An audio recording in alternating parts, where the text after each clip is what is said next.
d'habitude, on rentre dans un débat sur un sujet. On a choisi 3 sujets qu'on va vous expliquer, hein. On a choisi 3 sujets qui sont les sujets d'actualité. Et à chaque fois, on parle du sujet et ensuite on répond à toutes vos questions.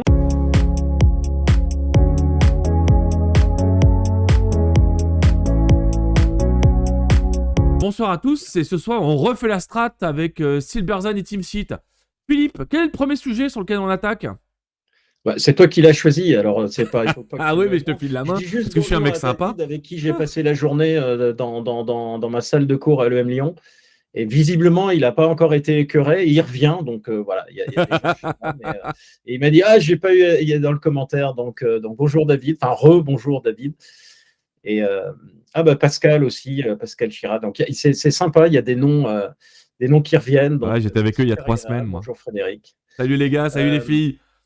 Bon, alors, premier Bonjour sujet. Nassira. Alors, Euh, premier sujet, c'est toi qui l'avais choisi. Je me ouais, souviens plus, mais j'avais trouvé ça super. c'est les jeux vidéo chez les jeunes.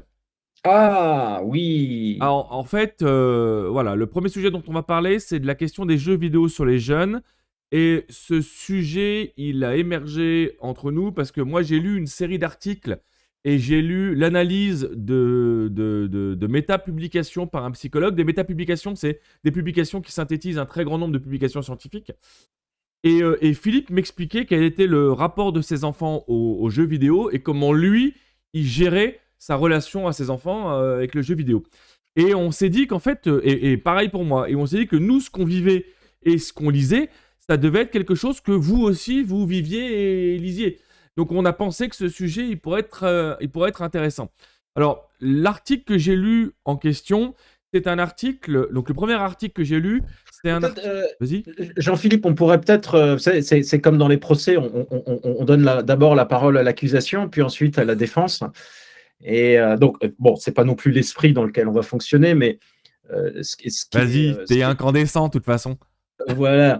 Ce qui est très clair, c'est qu'aujourd'hui, moi, ce qui me frappe, c'est que le discours dominant, il est très hostile aux jeux vidéo. Il consiste à dire, je vais un peu forcer le trait, hein, mais je pense qu'on s'y retrouvera, c'est que les jeux vidéo incitent à la violence, qui sont assez stupides, Ouais, qui vont isoler le joueur. Alors je dis le joueur parce qu'on est majoritairement chez des garçons, mais pas que, qui va isoler le joueur et l'empêcher de développer des liens sociaux. Qui va l'abrutir. Je fais une espèce de résumé un peu de tout ce que j'ai lu ou que nous avons lu, parce que je pense que c'est quand même une opinion assez le livre, La différente. fabrique du crétin digital. Oui, voilà. Hein, donc, il y a toute une littérature. Et puis, plus qu'une littérature, il y a aussi, moi, je le vois dans des discours, des discussions qu'on peut avoir avec des amis ou même dans le monde professionnel. C'est une évidence que les jeux vidéo, c'est vraiment quelque chose. Alors, qu'on tolère tant bien que mal avec nos enfants, mais qu'on essaye de limiter. Alors, on a tous dans nos relations, alors des parents qui interdisent de jeux vidéo ou qui donnent 1 heure de jeux vidéo par jour et pas plus, etc., etc. Et ce qu'on a voulu faire ce soir avec Jean-Philippe, c'est montrer que c'est quand même un tout petit peu plus compliqué que ça, Oui. voire faux. Et comme c'est quand même un sujet qui est assez, qui nous touche de près, parce qu'on parle de nos enfants, même aussi de notre génération, c'est faire entendre un son de cloche un peu différent. Voilà. Donc ça, c'était un petit peu pour poser le cadre. Je pense que ça surprendra aucun d'entre vous de résumer. Alors même si encore une fois, je force le trait, de résumer un petit peu l'accusation des jeux vidéo à ça. Ouais. Voilà. Il y a effectivement un courant de pensée qui est très important, qui est très répercuté dans la presse, la plupart du temps la presse non spécialisée, qui effectivement donne une vraie caisse de résonance à des textes qui sont plutôt anti-jeux vidéo ou plutôt anti, on va le mettre de manière générale, loisirs numériques en fait. Parce qu'il y a les jeux vidéo, mais il y a plein d'autres choses que les jeux vidéo. Il y a aujourd'hui des jeux de rôle qui étaient des jeux sur plateau avant. Je sais pas, beaucoup d'entre vous ont joué à l'Appel de Cthulhu ou alors Donjons et Dragons ou ce genre de choses qui étaient avant vraiment des jeux sur table, qui sont devenus des jeux en ligne maintenant, où on peut jouer avec nos camarades loin. Donc c'est une vraie question. Excusez-moi, j'ai un peu de peinture, j'ai fini de peindre ma cuisine ce soir. Hein, tout ne s'en va pas. Et donc l'une des vraies questions, c'est le statut des jeux vidéo dans le développement de l'enfant. est-ce que le jeu vidéo empêche le développement de l'enfant ou est-ce qu'il le favorise? Bon. Et là, honnêtement, si vous commencez à poser cette question-là dans Google, mais vous allez passer des semaines, vous allez devenir dingue, hein. Alors, moi, j'ai lu un article il n'y a pas très très longtemps sur la jeunesse anglaise euh, suite à l'avènement de Fortnite. Donc, l'article expliquait la chose suivante. Vu le rythme d'école des enfants en Angleterre, ils finissent vers 14h, 14h30. Et ensuite, ils rentrent chez eux. Et le problème qui était souligné, c'est que énormément d'enfants se retrouvent chez eux à 14h30, 15h, sans les parents, avec Fortnite. Et ils se retrouvent à jouer à Fortnite jusqu'à ce que les parents rentrent à 18h ou à 19h. Et le résultat, c'est qu'ils faisaient 5 heures de Fortnite par jour et toute la semaine. Et les enfants qui ont été observés faisant ça ont eu des résultats scolaires qui se sont effondrés. Et c'est une statistique réelle, cette statistique. Et donc le résultat, c'est que ça a fait dire à plein de gens en Angleterre, puis ensuite dans le reste de l'Europe, ben Fortnite, ça rend nos élèves stupides. Et en plus, la preuve, regardez, ils y jouent et ils ont leurs résultats scolaires qui s'effondrent. Et c'est basé sur une statistique réelle. Sauf que le phénomène, et c'est un phénomène qui est incompris en fait, parce que n'importe quel élève qui fait dans sa journée, dès qu'il rentre de cours, 5 heures d'une autre activité que faire ses devoirs, il y a un moment ou un autre, ne pas faire ses devoirs toutes les semaines, tous les heures, il y a un moment ou un autre, il va y avoir un problème. Pour étayer ça, il y a une publication de Yann Leroux, c'est le psychologue dont je te parlais au téléphone, qui est un spécialiste des psychologues des enfants et qui fait de la psychologie par le jeu vidéo et qui a publié une analyse d'un grand nombre d'études sur le jeu vidéo. Et il montrait qu'en fait, les résultats des études scientifiques sur les jeux vidéo sont infiniment plus complexes, comme tu l'as dit. C'est infiniment plus fin que juste dire ceux qui jouent beaucoup, ils se crachent à l'école, et ceux qui jouent pas, qui font leur devoir, ils ont de bonnes notes. C'est infiniment plus complexe. Parce qu'il y a des compétences qui sont liées spécifiquement aux jeux vidéo. Et c'est ce dont on discutait. Voilà. Alors, il y a donc ça c'est un premier point et c'est assez important. Après, il y a une autre étude. Alors, malheureusement, je ne l'ai pas retrouvé. C'est un tweet que j'ai vu passer. Et puis, vous savez, quand on ne le chope pas tout de suite, après, on a du mal à le C'est retrouver. compliqué de les archiver, hein. Voilà, il y a une étude qui vient de paraître qui montrait que les enfants qui jouent aux jeux vidéo ont tendance à être plus intelligents. Alors, pourquoi c'est intéressant les jeux vidéo? Alors, d'abord, Jean-Philippe nous dit que c'est les jeux vidéo qui l'ont amené à faire de la programmation informatique dans les années 80. Donc voilà, ça c'est un exemple Moi aussi. d'une activité décriée qui en fait qui permet, alors on ne va pas dérouler forcément la vie perso de Jean-Philippe, mais qui amène quelqu'un à trouver une voie professionnelle auquel il n'aurait peut-être pas forcément pensé avant, à lui faire découvrir un monde.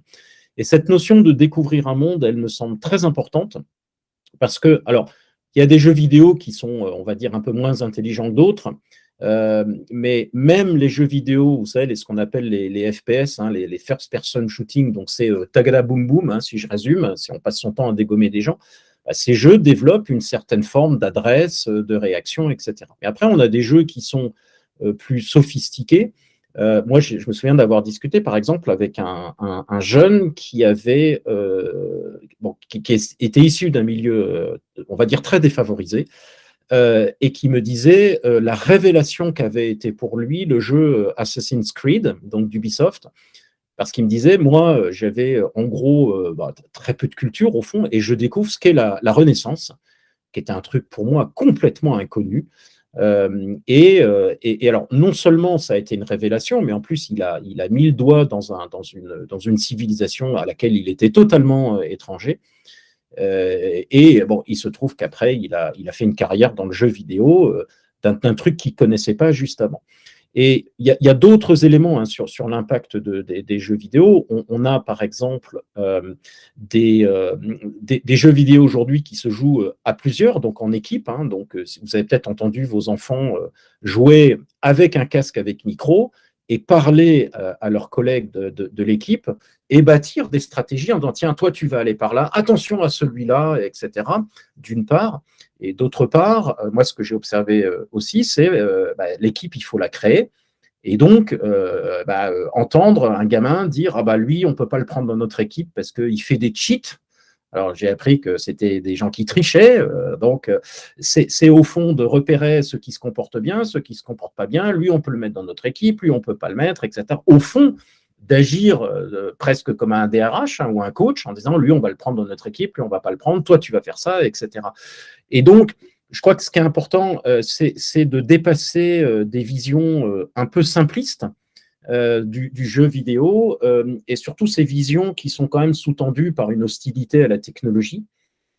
Et juste rappeler, alors, il y a d'autres exemples hein, des vertus des jeux vidéo, mais rappeler, ça, moi je tiens souvent à le faire, que chaque nouvelle technologie a été accusée de pervertir la jeunesse. Voilà, exactement. C'est ça. Il est là le point le plus important, je pense. Voilà.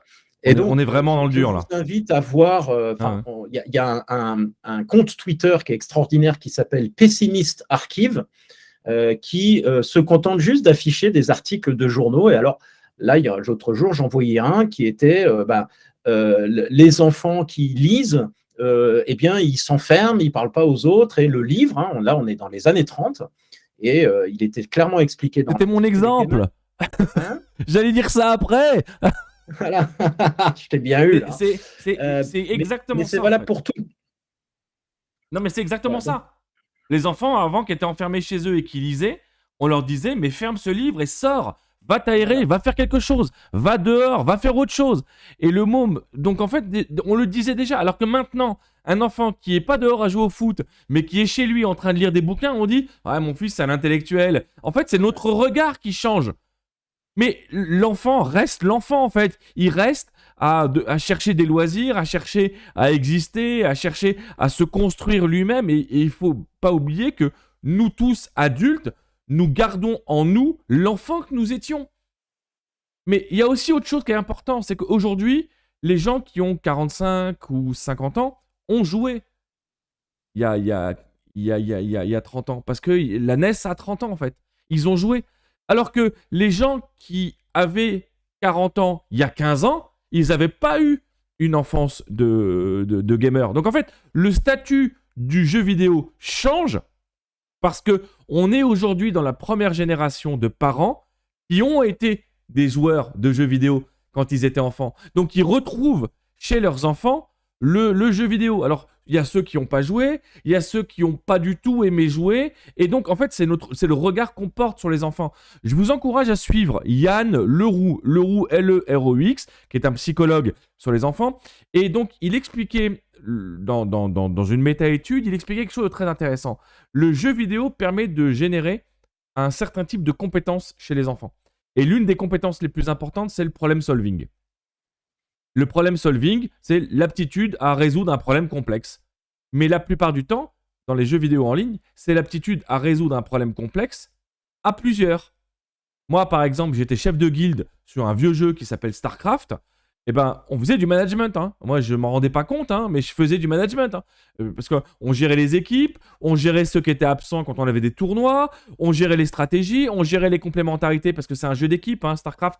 On jouait à 4 contre 4, donc on construit des équipes, on a des personnalités différentes, on maîtrise pas tous les mêmes techniques, on doit se coordonner, c'est fatigant quand on joue longtemps, donc il y en a un qui va venir nous remplacer. Et en fait, on faisait du management. Et j'en discutais avec Julien Busseigne, que vous croisez très souvent sur cette antenne, qui lui aussi a été chef de guilde, mais pour d'autres types de jeux, et on a développé ce type de compétences managériales grâce au jeu. Et enfin, le dernier point, et je te redonne la parole, Philippe, c'est sur le commentaire de Jean-Philippe Moi, qui était en dessous, qui a dit « J'ai appris à coder avec le jeu ». Moi, j'ai appris à coder sur Amstrad, en basique, grâce aux jeux vidéo. Parce que je jouais à des jeux simples, et il y en a que je trouvais nuls, parce que les couleurs, ça allait pas, etc. Et donc, j'avais trouvé un moyen pour rentrer dans le code. À l'époque, sur Amstrad, c'était pas difficile. Et comme je comprenais rien au code, eh ben, j'ai demandé à mes parents de m'acheter les bouquins de code de basique qu'il y avait à l'époque, où on recopiait les codes et on nous expliquait comment changer les couleurs, comment changer les dynamiques, les boucles. If then, tu te rappelles, Philippe, ces boucles? Et donc j'ai appris comme ça, et donc j'allais dans les jeux, je crachais les jeux parce que je faisais n'importe quoi, et à force de faire n'importe quoi, ben, j'ai appris à plus faire n'importe quoi. Et je savais coder, et apprendre à coder, c'est la rigueur du raisonnement. Et la rigueur du raisonnement, moi, je l'ai apprise, c'est mon expérience, hein. Je l'ai acquise grâce aux jeux vidéo, en fait. Donc, mon retour à moi, il n'est pas négatif sur les jeux. Ah, j'ai d'autres Alors, points puisqu'on est dans le négatifs, hein. chapitre vieux con, bah, moi aussi, quand j'ai appris à programmer, donc c'était, oh là là, c'était il y a 40 Non, mais ans. t'as 25 ans, arrête. Non, non, c'était en 83, Apple II, et le premier programme que j'ai fait, c'était un jeu. Alors, on était assez éloigné de Assassin's Creed, hein, il faut bien le reconnaître, mais c'était un jeu. Et alors, ce que je voulais évoquer aussi, qui est aussi enfin, quelque chose dont on parle beaucoup sur les jeux vidéo, c'est évidemment le thème de la violence. Et donc, on a cet argument qui est de dire, alors, il est évident que beaucoup de ces jeux sont quand même assez violents, hein. Il s'agit de flinguer des gens, de conduire très vite en faisant des queues de poisson, etc., etc. Et de ça, les gens déduisent que comme les enfants jouent à des jeux violents, ils deviennent violents. Alors ça, c'est présenté comme une évidence. Or, on peut absolument défendre l'hypothèse La contraire, position qui est inverse, que ouais. comme les gamins se défoulent sur un jeu vidéo, ils sont peut-être moins violents à Ouais. Le l'extérieur. jeu de vidéo devient Et un là exutoire, en aussi, fait. voilà, c'est une forme d'exutoire, hein. Alors, on sait aussi que les gens qui vont hurler dans un stade de foot, c'est une forme d'exutoire et ça a une utilité sociale. On en pense qu'on en veut.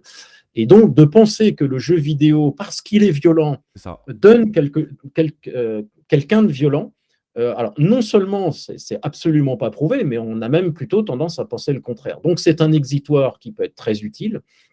Et alors, vous vous souvenez sans doute, pour les plus seniors d'entre vous, d'entre nous, de la tuerie de Columbine aux États-Unis, hein, quand il y avait Avec un deux, magnifique film, Elephant, voilà. qui a été. Donc, vous avez deux étudiants, alors je ne sais plus en quelle année c'était, mais à la fin des années 90, deux étudiants un peu barges qui sont arrivés et qui ont flingué je ne sais pas combien d'enfants Oui, c'est la dans un première tuerie lycée. de masse dans un lycée, effectivement. Ouais. Voilà. Et tout de suite, évidemment, parce que les gamins, les deux en question étaient, alors c'était les débuts d'Internet, et évidemment, on a accusé Internet d'être la cause du massacre parce que ils avaient regardé des trucs un peu violents, etc., etc. Et il y a eu un film qui s'est appelé Bowling for Columbine, de Peter Moore, je crois, et Moore montre que avant de prendre leur flingue et d'aller faire leur massacre sur le lycée, les deux en question ont passé l'après-midi à quoi? À faire du bowling. D'accord. Et donc, Peter Moore dit, je crois que c'est Peter Moore, hein, Moore dit, bon, bah, donc j'en conclus que le bowling est clairement un sport qui incite à la haine. Donc, évidemment, il le fait avec un humour alors, très, très noir, mais pour montrer qu'on tire des conclusions qui n'ont aucune réalité scientifique, hein, en associant une activité puis quelque chose qu'on fait après, en montrant que à ce compte-là, on peut aussi accuser le bullying d'entraîner une radicalisation, ce qui, de toute évidence, est totalement absurde. Et voilà, donc ce thème de la violence, hein, il est très présent, hein. Beaucoup de gens accusent le développement des jeux vidéo d'être à l'origine des tueries de masse. Or, si on prend juste l'histoire des États-Unis, les tueries de masse, elles commencent dès les années 20, en fait. Je ne crois pas qu'il y ait eu de jeux vidéo à cette époque. Hein, je crois que la première tuerie de masse, c'est en 1922. Là aussi, Ah, c'est j'étais aussi tombé sur ancien un que article. ça? Ah oui, oui, oui. Ouais, j'avais pas. Où on a, alors j'ai plus le détail, mais on a sur le même procédé, hein, deux ou trois personnes qui arrivent, qui zigouillent un certain nombre de gens. Et alors à l'époque, je crois qu'on avait dû accuser, alors selon les époques, on a accusé le jazz, on a accusé la lecture, on a accusé L'alcool. la radio. Donc il y a chaque fois, à un moment donné, pour un comportement social aberrant, ici la tuerie de masse, ben, le candidat coupable idéal qui est en général le truc nouveau. Alors, ça a été parfois le jazz. On a accusé le jazz de dépraver les gens. On a accusé évidemment le rock and roll de dépraver les Le gens. blues, c'était la musique Chaque du époque. diable. Pardon? Le blues, c'était la musique Le du diable, blues, voilà, mais avec aussi Robert la radio. Johnson. On a dit, bah, les gens écoutent la radio, donc ils n'ont plus de lien social.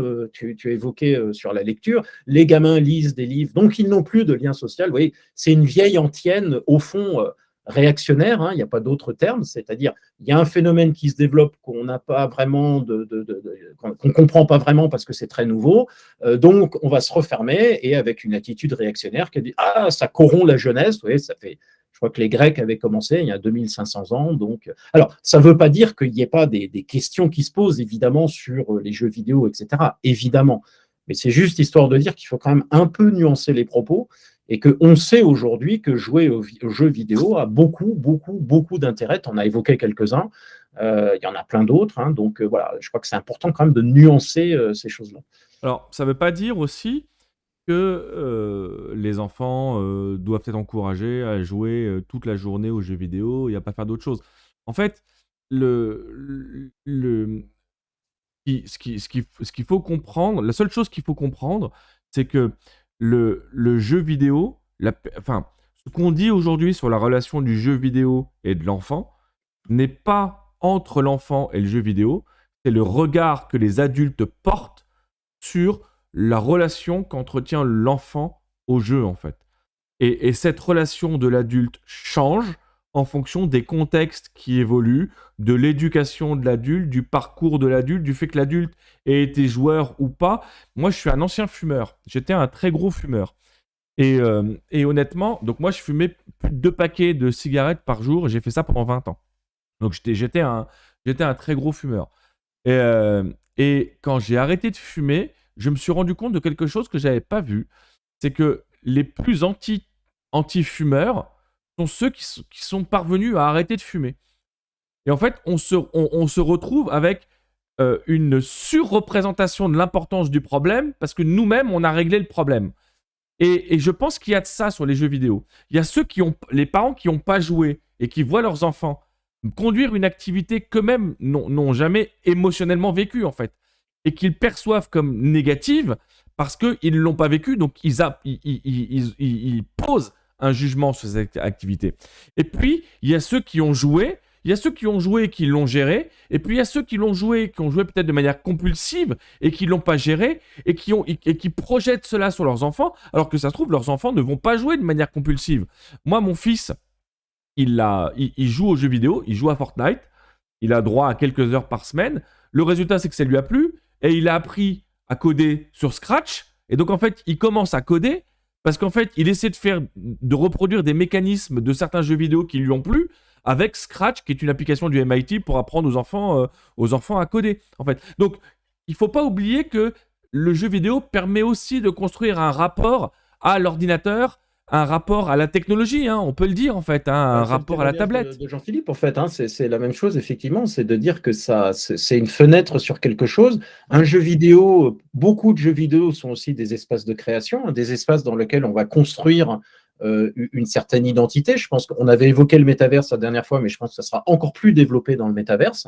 C'est-à-dire, ça va être un univers dans lequel on va construire quelque chose, c'est-à-dire avoir une démarche créative.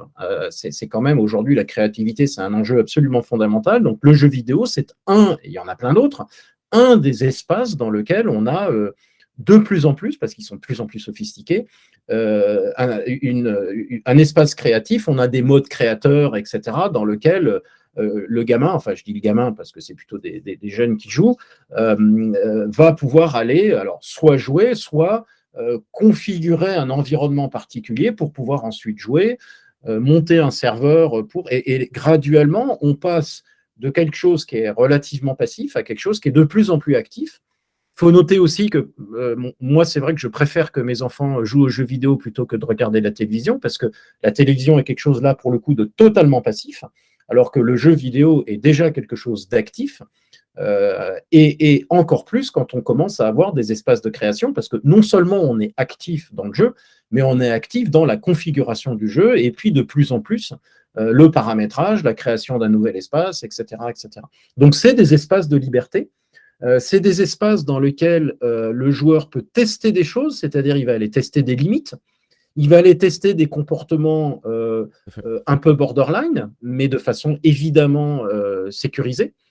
Ce qui là aussi milite pour le côté exutoire, hein, c'est-à-dire qu'on va déconner sur le jeu vidéo, ce qui nous permet de tester, etc., ce qui peut-être évite de déconner en vrai, etc. Donc on a cette attitude active, hein, à la fois ce qui est très important en particulier chez les ados, c'est-à-dire un espace pour aller tester des choses un peu borderline, Ouais, etc., pousser les voir ce que limites, ça hein. donne, tester ses limites et se prendre des baffes, etc., se confronter à l'autre et s'apercevoir que, etc., etc. Donc, voilà, le message, enfin, en tout cas, moi, moi, j'interviens beaucoup sur les questions d'innovation, et ce qui me semble vraiment important, c'est d'éviter ce qu'on a très souvent, c'est-à-dire un jugement définitif à l'emporte-pièce de type, c'est pour ça que j'évoquais un peu une attitude réactionnaire, hein, qui est ça corrompt la jeunesse, il faut l'interdire aux enfants, c'est ça qui cause la violence, parce que ça, on sait que c'est faux.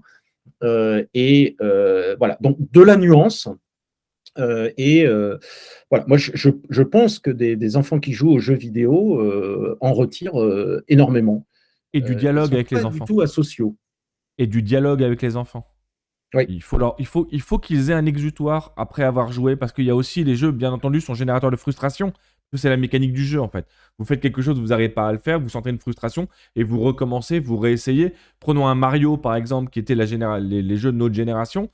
Eh ben, on n'arrive pas à passer un tableau, on recommence, on sent la frustration, et c'est comme ça que ça se construit. Donc, il faut que les enfants aient un lieu pour parler du jeu. Pas uniquement leurs copains, parlez-en avec eux. D'abord, ça montre que vous vous intéressez à ce qu'ils font, et puis aussi, ça leur permet à eux de faire ressortir cette frustration. Il y a quelques questions qui sont tombées. Il y a une question de Jean-Philippe, je lis le commentaire et ensuite on y répond. Je te laisserai la parole, Philippe, d'ailleurs, sur ce point-là. Par contre, je pense qu'il y a deux types de publics dans les années 80. Les utilisateurs et ou les consommateurs de jeux vidéo, d'un côté, et les curieux qui ont mis les mains dedans avec le code machine. En fait, ce qu'il dit, c'est qu'il y avait les utilisateurs, ceux qui l'ont consommé, et ceux qui l'ont utilisé comme porte d'entrée pour aller vers autre chose. C'est le dernier commentaire de Philippe. De Jean-Philippe, pardon. Je les avais pas, moi. Donc là, ils viennent d'apparaître. Ouais, il faut rafraîchir. Ah, c'est Michael Moore, voilà. Merci, Mélissa. Je savais que c'était pas Roger Moore, mais donc merci à Mélissa pour la précision. Michael Moore. Ouais, donc oui, c'était une porte d'entrée. Controversé par ailleurs, mais Bowling for Columbine était un reportage très intéressant sur un sujet évidemment. Moi, j'ai aimé le film Elephant. Ouais. Sur la tuerie de Columbine qui était absolument sublime. Un chirurgien, alors Pascal dit, effectivement c'est son domaine, un chirurgien qui joue se fait plus vite aux instruments de chirurgie par écran interposé. Voilà, très bon exemple. On apprend de la dextérité aussi. Alors là, on arrive chez moi parce qu'en fait, ça, on l'utilise dans les métaverses pour opérer des gens à des très grands espaces de distance. J'avais donné l'exemple la dernière fois, il y avait un chirurgien à Paris qui, grâce à un dispositif de ce type-là, avait opéré... Dans mon souvenir, c'était le rein d'un enfant à Taïwan, mais c'était peut-être pas le rein, et c'était peut-être pas Taïwan, c'était peut-être la Corée, mais c'était entre la France et l'Asie. Quelqu'un qui avait, grâce à un métaverse et un casque de réalité augmentée, il avait opéré à distance. Effectivement, la culture du jeu vidéo permet d'aller vers des solutions auxquelles on n'aurait pas pensé. Pour comprendre la structure des protéines de certains virus ou certaines bactéries, il y a un jeu qui s'appelle Foldit, qui est en ligne pour tout le monde, et chacun joue dans la... En fait, il faut déplier la bactérie, et c'est sous une forme de jeu, et ça aide les laboratoires à comprendre... Non, c'est des protéines, c'est pas des bactéries. Non, mais c'est les protéines de bactéries, il me semble, non? Enfin, en tout cas, c'est les protéines. C'est les structures de protéines complexes. Les protéines dépendent de la configuration 3D. Exactement, ouais. Et tu dois les déplier, en fait. Il y a un projet Google qui s'appelle AlphaFold, que tu as dû suivre, qui est justement d'utiliser l'IA pour imaginer toutes les possibilités de déploiement physique. Donc, c'est un peu la même chose, effectivement, c'est assez intéressant. France rappelle aussi que grâce aux jeux vidéo, c'est comme ça que son fils est devenu ingénieur IT. Hein. Donc là, on retrouve cette idée que pour des gamins qui ne savent pas forcément ce qu'ils veulent faire, c'est une ouverture. Alors, soit vers des métiers de l'IT, mais aussi des métiers de la création, des métiers du design, des métiers...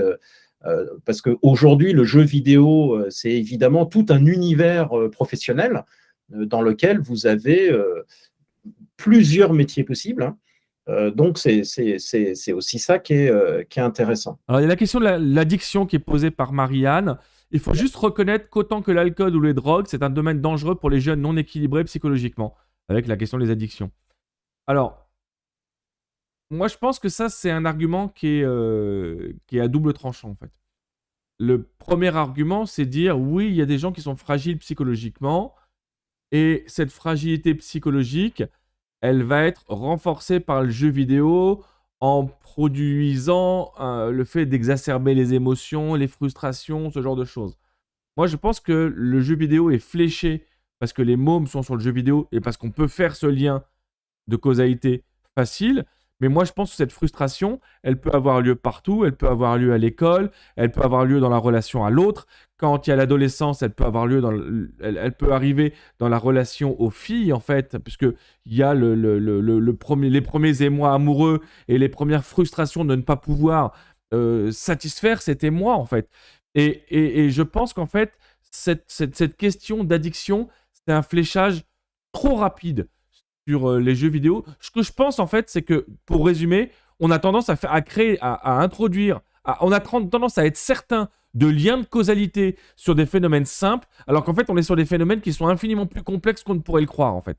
Et en introduisant des liens de causalité simples comme ça, on construit on construit des liens entre des comportements et des pathologies, alors que moi, je pense que ça, construire des liens entre des comportements et des pathologies, il faut les laisser aux psychiatres et aux psychologues, et que nous, on n'est pas compétents pour faire ça, et que dès qu'on introduit des liens de causalité simples entre un phénomène complexe, le jeu vidéo, et l'adolescence, super complexe, introduire une relation de causalité simple entre ces deux phénomènes, ça ne peut que nous conduire à dire des bêtises. Voilà Alors, il y a, ce que il y je a un pense. autre élément aussi sur le point de Marianne, alors, qui est évidemment un point extrêmement important, hein, c'est que là, on a ce qu'en statistique, on appelle le biais du survivant, c'est-à-dire que un Oui. gamin qui est fragile psychologiquement, s'il est intrinsèquement fragile, enfin, moi, perso, je préfère qu'il soit addicté aux jeux vidéo plutôt qu'à l'alcool, hein. Je veux dire, je ne pense pas que le jeu vidéo entraîne une fragilité. Ça va juste être une sortie d'une fragilité psychologique, l'alcool en étant une autre, la violence en étant une autre, etc. Tant qu'à faire, je pense que les jeux vidéo sont préférables. Moi, j'ai un exemple voilà, de quelqu'un que je connais bien, un ami, qui a eu des problèmes psychologiques importants et qui s'est soigné, entre guillemets, en construisant, en jouant aux jeux vidéo, hein, et en travaillant sur Minecraft notamment, et qui a trouvé ça apaisant. Il était dans son monde et ça lui a fait un bien fou. Donc là encore, et bon, ni Jean-Philippe ni moi ne sommes psychologues, donc on ne va pas trop s'avancer, mais je crois qu'effectivement ce que tu disais, c'était que attention aux conclusions un peu hâtives, parce que l'addiction en général, elle va être le fait de quelqu'un qui avait souvent une prédisposition, et donc qui va se traduire encore une fois dans des jeux vidéo ou dans des choses qui, à mon sens, sont beaucoup plus dangereuses, comme la drogue ou l'alcool. Tetris a été utilisé pour les pathologies pour les troubles autistiques, en fait. Ouais, Tetris a été ça je utilisé savais pour ça pas. parce qu'il permettait il permettait de contrôler les émotions, en fait. D'accord. Le fait d'imbriquer des formes simples les unes dans les autres permettait aux jeunes d'avoir un lieu de concentration qui leur permettait de contrôler cette surcharge d'émotions qu'ils ressentaient. Ouais. Alors, moi, Le jeu Tetris, hein. je voudrais réagir à à ce qu'a écrit Julien, parce que Julien dit qu'il a voulu créer un jeu vidéo éducatif et que tout le monde s'est foutu de sa gueule. Eh bien, Julien, bienvenue dans le monde de l'innovation, hein. La plupart des innovateurs, quand ils ont eu une grande idée, tout le monde s'est foutu de leur gueule. Eh bien, il faut continuer et ne pas s'occuper des gens qui se foutent de votre gueule. Alors après, évidemment, s'il faut absolument lever des fonds, ça rend les choses difficiles, mais j'espère que vous réessayerez votre projet si vous y croyez. Il y a plein de façons de démarrer sans nécessairement lever des fonds très importants, hein, mais voilà, il faut pas. C'est un peu facile à dire, mais je crois que c'est important. Il ne faut pas se laisser démonter parce que l'histoire de l'innovation est entièrement remplie d'innovateurs dont tout le monde s'est moqué parce que ça paraissait Mais tout le absurde. temps, en fait. Hein. C'est juste le truc le plus constant de l'histoire, en fait. Le Voilà, mec qui arrive voilà, avec un... De toute effectivement. façon, c'est très simple. Quand vous étiez au lycée, les gars qui... En cours d'anglais, les gars qui parlaient pas anglais, vous vous foutiez de leur gueule. Les mecs qui parlaient super bien anglais, vous vous foutiez de la gueule parce que vous disiez qu'ils se la pétaient. Donc en fait, il fallait juste être moyen, en fait. Et ben le problème de l'innovateur, c'est le même. Le mec qui invente un truc pourri, vous vous foutez de sa gueule. Le mec qui invente un truc génial, c'est trop génial pour qu'on se rende compte que c'est génial. Donc on considère que c'est pourri, donc on se fout de sa gueule. Donc en fait, il faut faire un truc moyen pour que les gens se moquent pas. Mais un truc moyen, c'est pas innovant. Donc en fait, par définition, le produit nouveau ou le produit innovant, les gens vont se moquer. Tant qu'il n'y a pas d'usage ou d'application qui montre opérationnellement que ça a un intérêt pour nous tous, les gens se moquent. Les mecs qui ont inventé l'imprimante 3D, tout le monde s'est foutu de leur gueule, hein. Donc ça, c'est N'oubliez une pas non constante, hein. plus, exemple classique, hein, que tout le monde s'est moqué de l'iPhone à son lancement. Il ne faut pas l'oublier. Hein. On l'appelait le pain au Il y a la chocolat moitié quand il est d'entre sorti. vous, il y a la moitié d'entre vous qui ont un iPhone. Hein, voilà. En juin 2007, quand Steve Jobs annonce l'iPhone, c'est un éclat de rire général. Voilà, donc Ouais, Julien, vous n'êtes pas seul. voilà, Rejoignez le club des innovateurs dont tout le monde se fout. C'est pas exactement. super marrant, mais une fois qu'on le sait, on n'y fait juste pas attention. Pour l'iPhone, vous Euh, vous rappelez pas parce que vous travailliez peut-être pas dans l'innovation à l'époque, mais il faut savoir que l'iPhone, on l'appelait le pain au chocolat parce qu'il était gros comme un pain au chocolat. L'iPod, il était énorme. Il tenait pas dans oui. une poche.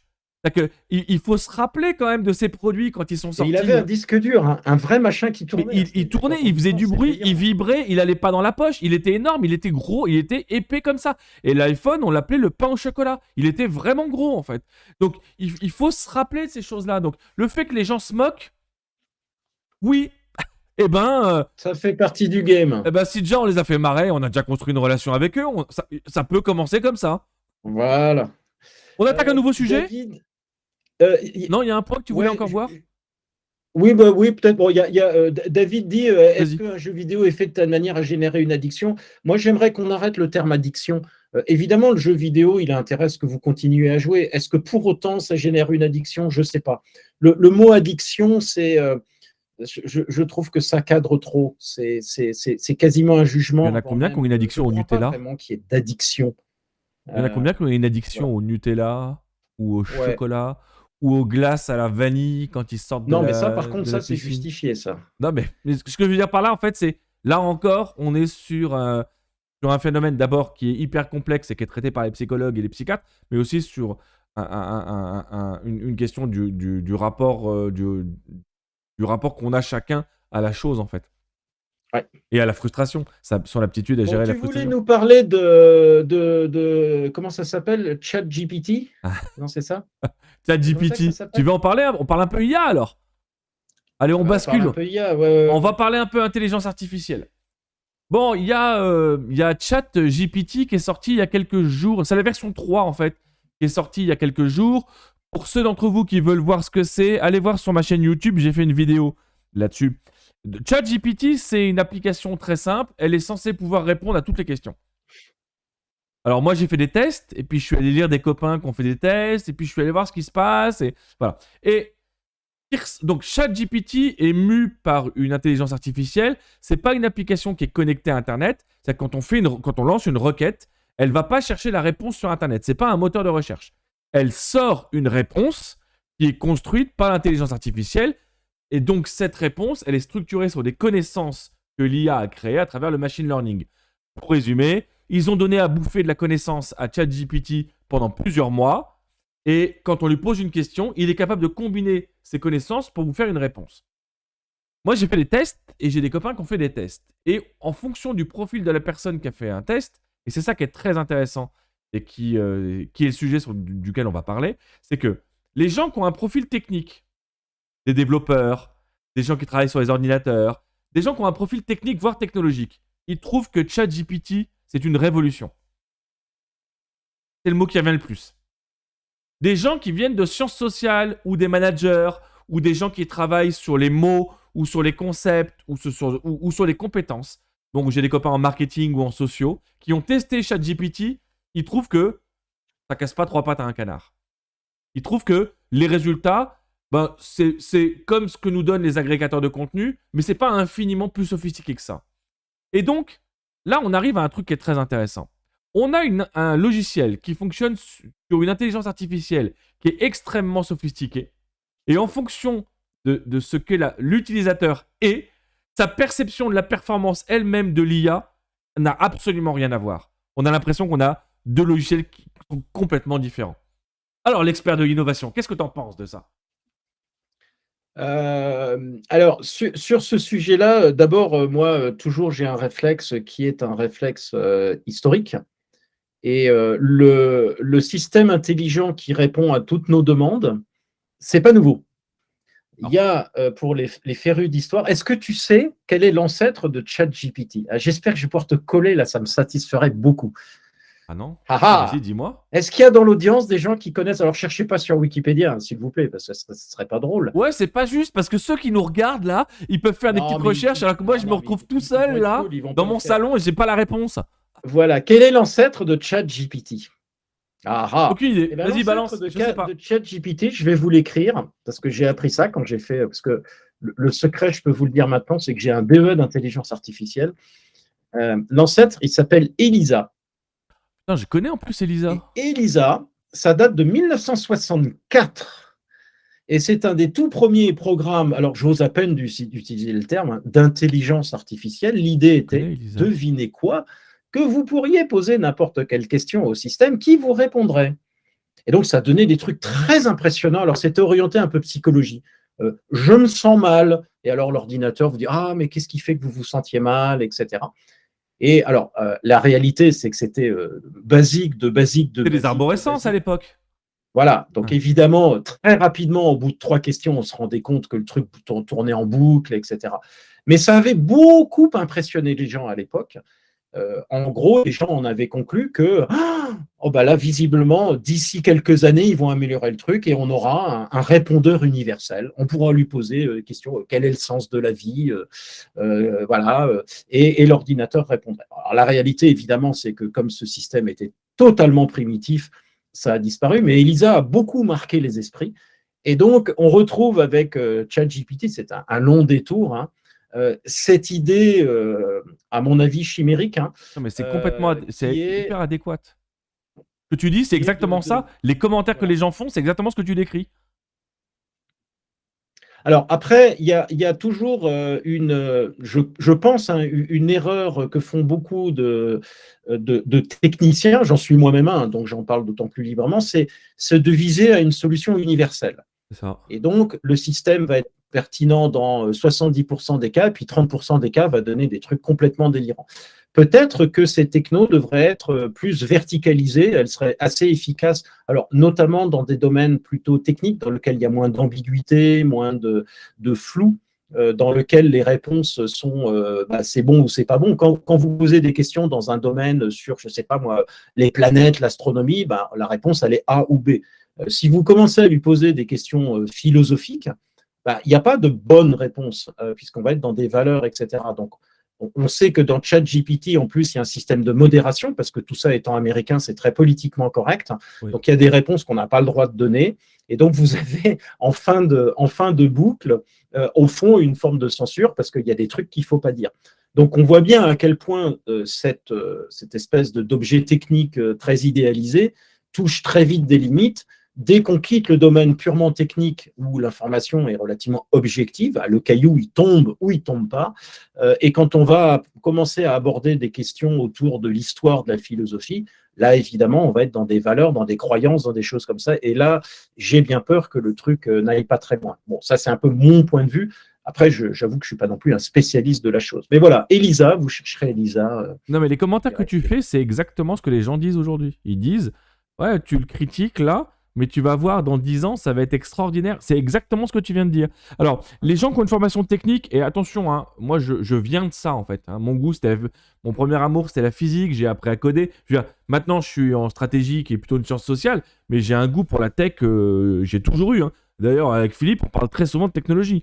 Et le truc, c'est les gens qui sont dans la tech, eux, ils voient ils voient un vrai saut et ils me disent, tu vois, dans 10 ans, ça va être extraordinaire. Mais moi, ce que j'ai fait des tests usage. Un truc tout simple. Je veux me lancer sur Instagram. Je sais pas comment viraliser un post. Comment viraliser un post sur Instagram. C'est ça que j'ai demandé, en fait. Et ce qui nous a ressorti, c'est des bouts d'aide d'Instagram. Je lui ai demandé la même chose pour LinkedIn. Et il m'a sorti un bout de l'aide de LinkedIn, en fait. Donc, mais par contre, moi j'ai un pote qui est développeur qui lui a demandé comment coder quelque chose et ChatGPT a sorti un bout de code. Mais GitHub fait ça aussi. Hein, quand tu cherches, tu lances une requête sur GitHub, tu as un bout de code. Donc en fait, très clairement, aujourd'hui, si tu cherches quelque chose de très factuel et de technique, de construit, il te le sort. Par contre, si tu cherches quelque chose d'assez conceptuel, qui sera plutôt du domaine de l'usage, il tourne autour, mais tu as beau reformuler ta question 5, 6, 8, 10 fois, il ne te le sort pas. Alors, il est possible que ce soit lié à la modération. Moi, je pense que c'est lié à un truc très simple, hein. Ils lui ont donné à bouffer Wikipédia et les CGU des principales plateformes. Et en fait, je pense qu'il a été alimenté comme ça, en fait. Il a été alimenté avec des contenus neutres. Et le truc, c'est, lui, ça va être très compliqué de confronter ces trucs-là. Prenons un truc très simple. Tu prends 250 blogs qui t'expliquent l'algorithme de LinkedIn. Les 250, ils te disent un truc différent. Une intelligence artificielle hyper sophistiquée, elle serait capable d'analyser les contradictions, les tensions entre ce qui est décrit et de t'en sortir une synthèse qui pourrait te donner une méthode avec des options, par exemple. Et en fait, c'est pas ce qui te sort. Il te sort une synthèse. Voilà ce qui se dit, en fait. Et moi, c'est ça qui m'a gêné avec ChatGPT, en sachant que, je te dis, j'ai des copains développeurs qui, eux, le trouvent super. Mais moi, ce que tu as décrit là est étonnant, parce que ce que tu décris pour Elisa, c'est mot pour mot des commentaires que j'ai lus sur Twitter d'utilisateurs de ChatGPT, en fait. Donc c'est vraiment très intéressant. Juste pour info, il y a un film qui a été sorti qui s'appelle Une créature de rêve, qui a été sorti où c'est deux jeunes qui créent une intelligence artificielle. Bon, c'est un film américain, donc c'est évidemment cette intelligence artificielle à la forme d'une très jolie fille qui s'appelle Elisa. Donc je suis sûr que c'est lié en fait. Hasard. Non mais c'est sûr en fait. C'est sûr que c'est un clin d'œil que j'avais pas vu, hein, Ouais, moi. Hein. C'est sûr que c'est un clin d'œil. Ouais. C'est marrant parce que le côté dans 10 ans tu verras ce que ça donnera, on dit ça de toutes les technologies. On a dit ça des premiers systèmes experts d'intelligence artificielle dès les années 50-60, hein, puisque l'IA émet en tant qu'objet en 56, hein, dans une conférence.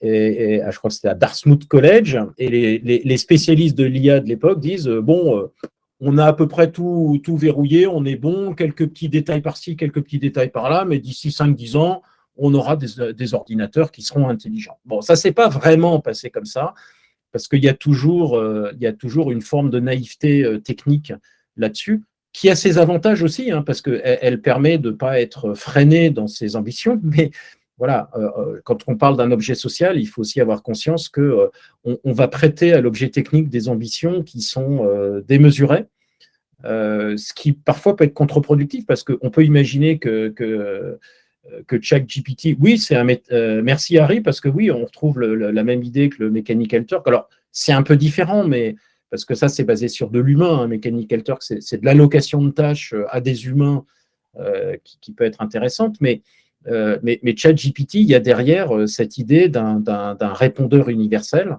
Et je crois effectivement que c'est quelque chose qui peut être assez puissant dans un domaine technique non ambigu et très faible. Si vous lui demandez quelle est l'origine du Covid, on sait aujourd'hui qu'on ne sait pas l'origine du Covid. Donc, de toute façon, techniquement, il ne peut pas répondre.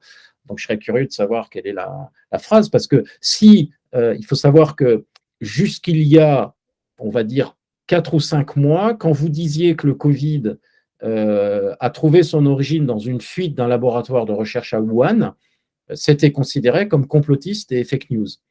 Aujourd'hui, c'est considéré comme une hypothèse dominante, mais on n'a pas la preuve. Donc on est là dans un domaine ambigu dans lequel quelque chose qui peut être vu comme une fake news et donc qui sera censuré par ChatGPT, avec sûrement plein de bonnes raisons, la notion même de fake news étant très, très floue. Hein. Alors, il y en a qui sont clairement des fake news, d'autres qui le sont un peu moins, d'autres qui sont l'objet de débats entre spécialistes. Et donc, ces systèmes qui prétendent être des répondeurs universels vont, pour ce type de situation, risquer de partir en vrille, en fait. Hein. Et oui, parce si on les limite à un domaine technique moins ambigu, ils peuvent être assez puissants. Enfin, parce qu'un propos, il ne doit pas être découplé de son contexte, en fait. Alors qu'une intelligence artificielle, elle te balance un propos sans contexte.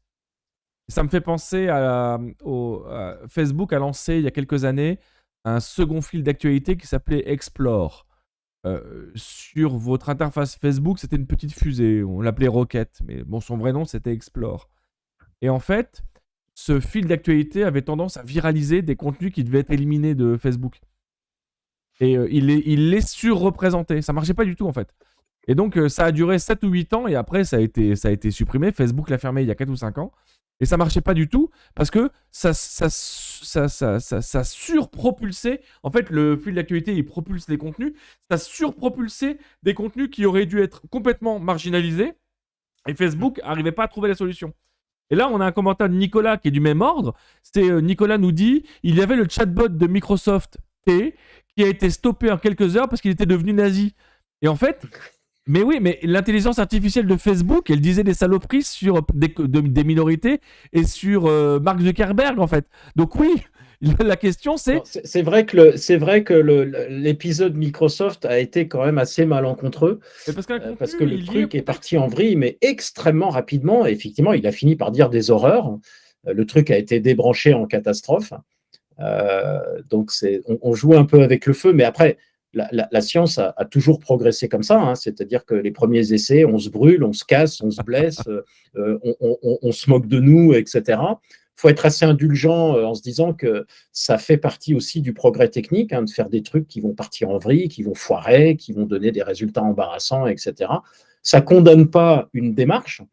Ça montre juste que la solution, au moment où elle foire, c'était pas la bonne. Ça, c'est sûr que Microsoft, ils sont un peu. Je pense qu'ils ont été calmés pendant un moment parce que c'était effectivement très, très malencontreux. Alors, on a un commentaire sur Akinator. Ça te dit quelque chose? Je connais pas, je sais pas ce que c'est Akinator. Akinator? C'est une tuerie, Akinator. Akinator, c'est le génie du web. Tu pouvais lui poser n'importe quelle question et il te répondait. Ah oui. Ça a été créé par un développeur artisanal. Je vous mets la vidéo dans les commentaires, sous le commentaire de Nicolas. Une vidéo où le créateur d'Akinator explique sa créature. C'est une enquête d'un youtubeur qui s'appelle Sylvain. Donc c'est très bien foutu. Oui, Akinator, mais c'est une intelligence artificielle rudimentaire en fait. À chaque fois qu'on fait des requêtes, on le nourrit. En fait, le truc est très simple. Il te pose des questions, tu penses à quelqu'un, de célèbre ou pas, il te pose des questions et lui il dit dans 98% ou 99% des cas, je vais trouver en moins de 10 questions. Et plus ça existe depuis longtemps, et au fur et à mesure de sa vie, c'est de plus en plus.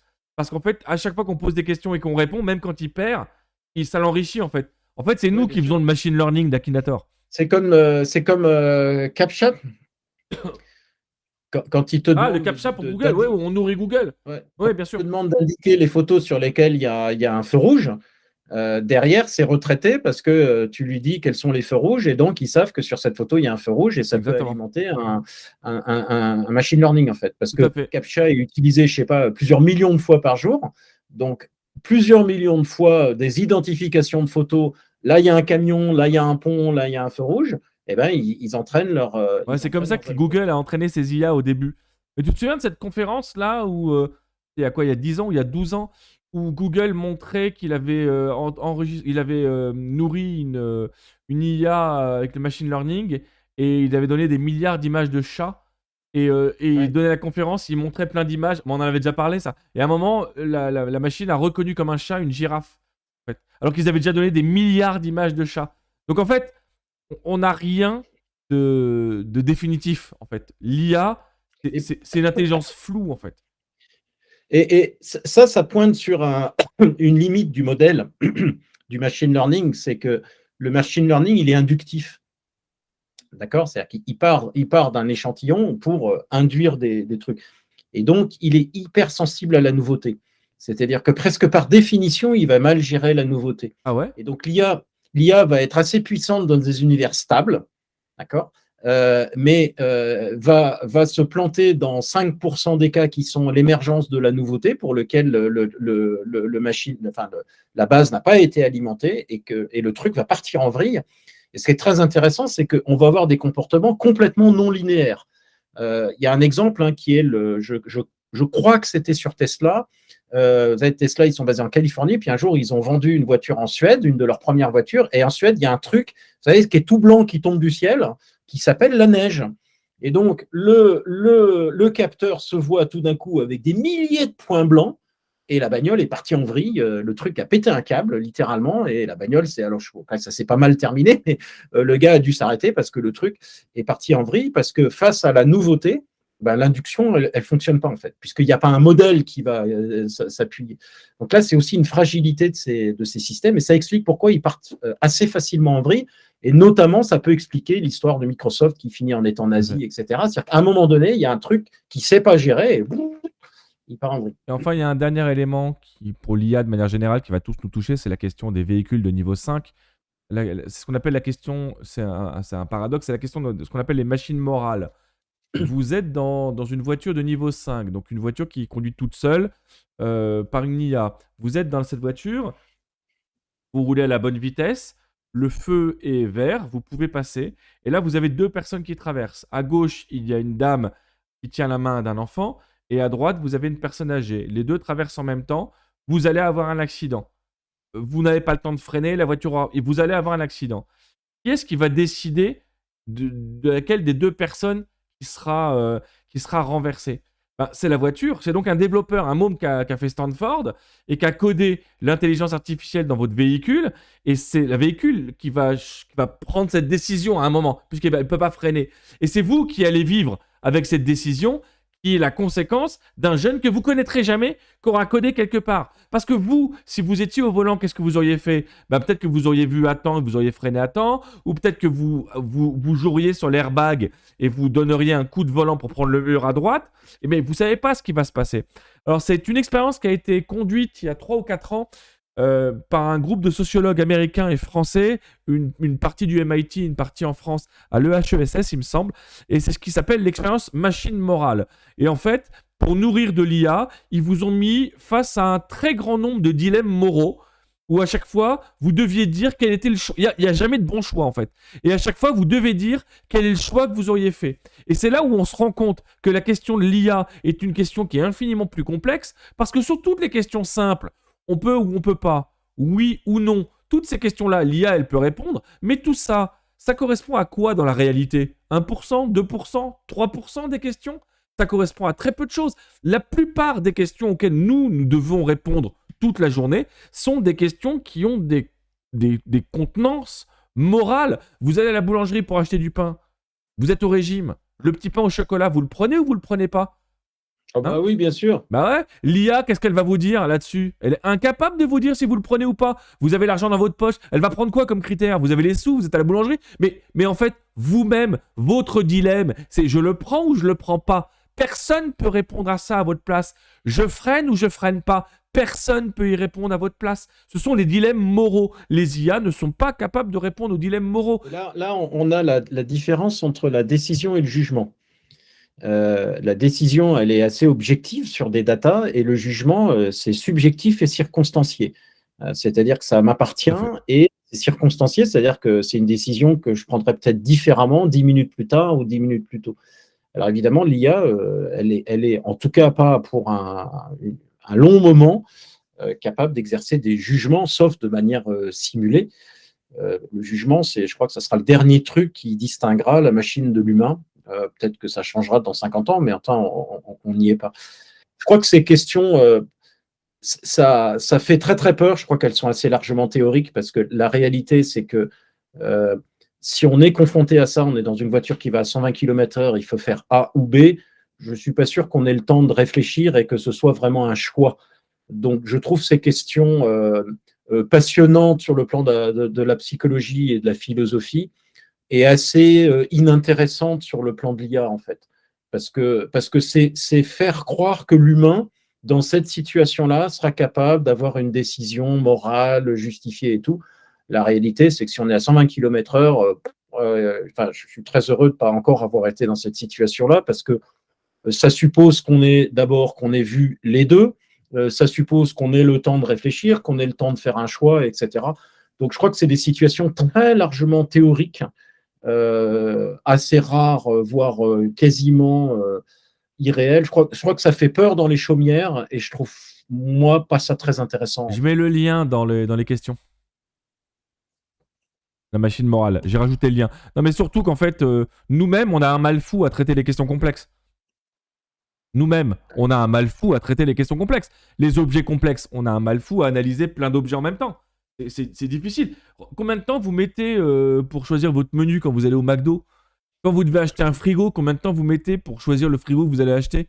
Quand vous devez changer votre sol, choisir les peintures pour la cuisine, j'en sors. Combien de temps on va mettre pour choisir les combinaisons de peinture? Qui ne sont pas des questions hyper sophistiquées. Alors sur des questions sophistiquées et complexes, on va mettre combien de temps? En fait, on a une rationalité limitée, en fait. Comme notre rationalité est limitée, on a du mal à gérer des questions extrêmement complexes. L'IA est censée nous aider là-dessus. mais aujourd'hui, les IA rudimentaires, elles font des trucs rudimentaires. Et la question de la morale, ce qui est lié, ce qui est en fait, je dirais, fondamentalement au cœur de ce qu'est être un humain en fait. Être capable de prendre une décision complexe sur la base d'informations, sur la base d'une éthique, sur la base d'un jugement, sur la base de la capacité à traiter une information, voilà, sur la base d'énormément d'informations, ce qui est profondément humain, et nous conduire à prendre une décision qui est peut-être une décision complètement con, mais qui est celle qu'on va prendre, en fait. Et ça, les IA, on n'y est pas. Donc ChatGPT, pour de l'opérationnel, très opérationnel, c'est très impressionnant, par la vitesse, mais dès qu'on fait un peu de complexe ou un peu de conceptuel, on est très loin, hein. Enfin, moi, je trouve qu'on est très loin. On aborde un troisième sujet ou il y a des questions, là? Ouais, moi j'ai un petit souci technique, donc les questions, je les vois pas trop. Alors attends, j'y vais. C'est un troisième écran qu'il me faudrait. Alors attends, je vais dans les questions. Je sais pas, elles apparaissent pas. Donc alors je vous ai mis le lien vers les machines morales. Le dilemme du café avec croissant ou pain au chocolat pour Jean-Philippe. Moi, le matin, j'aime bien les Chris Preuss. Il y a un premier dilemme qui est très important. Avant même de croissant au pain au chocolat, c'est le dilemme de pain au chocolat ou chocolatine. Et là, bon courage pour l'IA. Non, je suis désolé, mais ce dilemme est inacceptable. Il n'y a pas de dilemme, c'est pain au chocolat. Le dilemme du tramway, c'est Gauzy qui s'est fait planter par un tramway avant de finir sa cathédrale, non? C'est pas lui? Ah, c'est bien possible, mais il me semble, hein. Pas. Gaudi, tu veux dire, ouais. Gaudi, oui, Gaudi. Vite, un fact-checking. Ouais, c'est Gaudi. Je suis sûr que c'est Gaudi qui s'est... Je crois que l'histoire, c'est qu'il a reculé pour voir la cathédrale entière. Et il avait la tête en l'air, il n'a pas entendu. Et il s'est pris un tramway. Je crois que c'est lui. Je suis quasiment sûr. Bien, est-ce que nous abordons le troisième sujet? Yes. On prend lequel? Mais t'en avais un sympa. J'en avais un sympa, celui du Inspiration Corner. Ah ouais, c'est ça, ouais. Bon, alors, on va vous parler d'un truc là. Donc, c'est quelque chose que j'ai lu et qui résonne énormément dans notre profession avec Philippe. Donc, voilà. J'ai lu, alors, ceux qui écoutent un peu de métal, on va parler un peu musique, hein, mais pas beaucoup. Pour ceux qui écoutent du métal, vous devez connaître un groupe qui s'appelle Dream Theater. Le guitariste, c'est John Petrucci, qui est un virtuose. Et donc, c'est de la musique qui était avant que instrumentale et maintenant, elle est aussi chantée. Et donc, c'est un groupe qui est extrêmement populaire. Mais il y a une critique qui est très forte sur ce groupe, qui est la redondance sur les thématiques qu'on entend dans plein d'autres groupes. Et je le dis pour être sympa, j'ai pas utilisé le mot plagiat, hein. J'aurais pu l'utiliser. Bon, on va dire inspiration soutenue, d'accord? Et John Petrucci, il y a quelques mois, il a expliqué comment il composait avec ses copains. Et on a tous compris ce qui se passait. Il utilise une méthode qu'on appelle Inspiration Corner, qui est utilisée par eux, qui est utilisée par plein d'autres. Mais la plupart du temps, les gens qui l'utilisent ne le disent pas, en fait. Mais c'est une méthode qui est connue. Inspiration Corner, ça veut dire quoi? Ben, Petrucci et ses copains, quand ils ont un album à composer, eh ben, ils ont la tête vide, ils écrivent rien. Pendant 2 mois, ils s'enferment avec les albums qu'ils préfèrent. Hein, donc 20, 30, 40, 50 albums. Et pendant 2 mois, ils n'écoutent que ça tout le temps. Donc ils se lavent le cerveau avec du Michael Jackson, du David Bowie et du David Guetta. Hein. Et au bout de 2 mois, ils rentrent en studio pendant 1 mois ou 2 et ils composent et ils jouent l'album et ils l'enregistrent. Voilà. Donc autant vous dire que quand on s'est lavé le cerveau pendant 2 mois en écoutant de la musique, ce qu'on va produire ensuite en studio, il y a peu de chances que ce soit radicalement différent. Je veux dire, le risque de l'innovation, la prise de risque de l'innovation ne se fait pas. Hein. Et ça, en fait, c'est quelque chose qui est très fort dans notre profession, à Philippe et à moi, donc chez les auteurs d'articles scientifiques. Quand un article de stratégie est publié, un article qui va faire 20 pages, les 10 premières pages vont reposer sur qu'est-ce que la littérature dit de la question qu'on vient de poser. Et donc, autant vous dire que quand vous avez cité 50, 60, 70 articles et que avant de prendre le risque de la moindre phrase, vous avez lu 200 clampins, autant vous dire que la prise de risque de l'innovation n'existe pas trop, en fait. Et c'est un problème. Le problème de l'autoréférencement, le problème du référencement sur des gens qui ont déjà eu du succès en changeant un tout petit peu ce qu'ils ont fait pour que ce soit un peu différent, mais le plus proche possible, parce que eux, comme ils ont eu du succès, on espère avoir du succès aussi. Voilà, pour moi, l'Inspiration Corner, c'est une plaie. Et voilà, je voulais aborder la question ce soir, parce que c'est vrai que quand vous écoutez Dream Theater, vous allez voir, hein, faites un test sur YouTube, allez vous balader, écoutez quelques morceaux, ça va vous rappeler des trucs. Et ça va vous rappeler des trucs. Et pourquoi? Parce que c'est leur méthode de composition. Ils composent comme ça. Comme ça, ils sont sûrs que ce que vous entendez, ça vous rappelle des choses que vous aimez déjà. Voilà. Inspiration Corner. Qu'est-ce que t'en penses, Philippe, de l'Inspiration Corner? Une belle méthode d'innovation. Alors, moi je ne connaissais pas jusqu'à ce que tu m'en parles cet après-midi. Et alors, effectivement, il y a un gros lien avec ce qu'on a dans les publications scientifiques qui sont au fond des générateurs de pensée linéaire. Ce qui est très intéressant, hein, c'est-à-dire qu'ici, le modèle, c'est le modèle d'un progrès de la connaissance linéaire, c'est-à-dire c'est mes grands ancêtres plus mon petit delta, d'accord? Et puis après, je deviendrai, etc. Puis le gars suivant, il va faire ce que j'ai écrit moi, plus un petit delta. Et le delta, il est infinitésimal. Voilà, c'est un petit delta, hein, c'est pas un grand delta majuscule. Et ça, c'est un modèle qui est revendiqué, hein, qui est puissant, qui a plein d'intérêts, qui a notamment l'intérêt de faire qu'on ne peut dire des choses que quand elles sont prouvées par des prédécesseurs. Hein, donc, ça a aussi une vertu de fiabilité. On ne peut pas partir de zéro et dire n'importe quoi. Quand on dit quelque chose, on doit dire A égale B parce que Dupont en 63 a montré dans son article que, etc. Donc là, il y a une vertu, de fiabilité, de preuve, etc. Mais une limite, et qui est que, en gros, pour employer le vocabulaire de l'innovation, hein, c'est que ça conduit à de l'innovation continue, incrémentale. C'est pas inutile, c'est même très important.